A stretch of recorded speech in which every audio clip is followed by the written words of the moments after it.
राज्यामधील गृहनिर्माण विभागाने मोठा निर्णय घेतलेला आहे।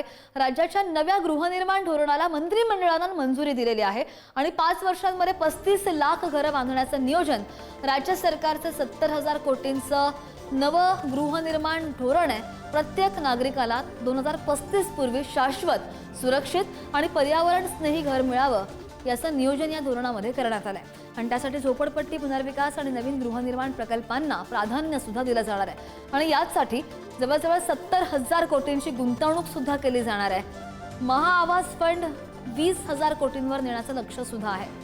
ईडब्ल्यूएस, LIG आणि MIG या घटकांना घरं देण्याचे उद्दिष्ट सुद्धा समोर ठेवण्यात आल्याची माहिती आहे। अधिकची माहिती घेऊयात आमचे प्रतिनिधी सुशांत सावंत आपल्या सोबत आहेत। सुशांत, राज्यामधील गृहनिर्माण विभागाने मोठा निर्णय दिलेला आहे, काय नेमका निर्णय आहे आणि कसा नागरिकांना दिलासा मिळेल यामुळे?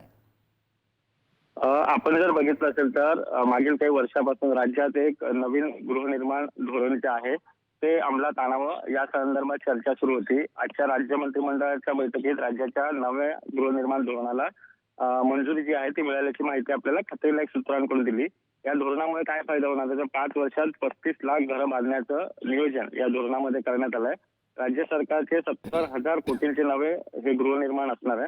प्रत्येक नागरिकाला 2035 पूर्वी शाश्वत, सुरक्षित व पर्यावरण स्नेही घर मिळावं याचे नियोजन या धोरणात जे आहे ते करण्यात आलेलं आहे। त्यासाठी झोपडपट्टी पुनर्विकास आणि नवीन गृहनिर्माण प्रकल्पांना देखील प्राधान्य दिले जाणार आहे आणि यासाठी 70,000 कोटींची गुंतवणूक केली जाणार असून महाआवास फंड 20,000 कोटींवर नेण्याचं लक्ष देखील ठेवण्यात आल्याची माहिती आपल्याला सूत्रांकडून मिळाली।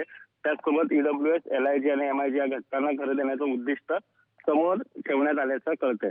आपण जर बघितलं तर गृहनिर्माण विभागाचा हा मोठा निर्णय। सुशांत, अगदी धन्यवाद दिलेल्या सगळ्या सविस्तर माहितीसाठी।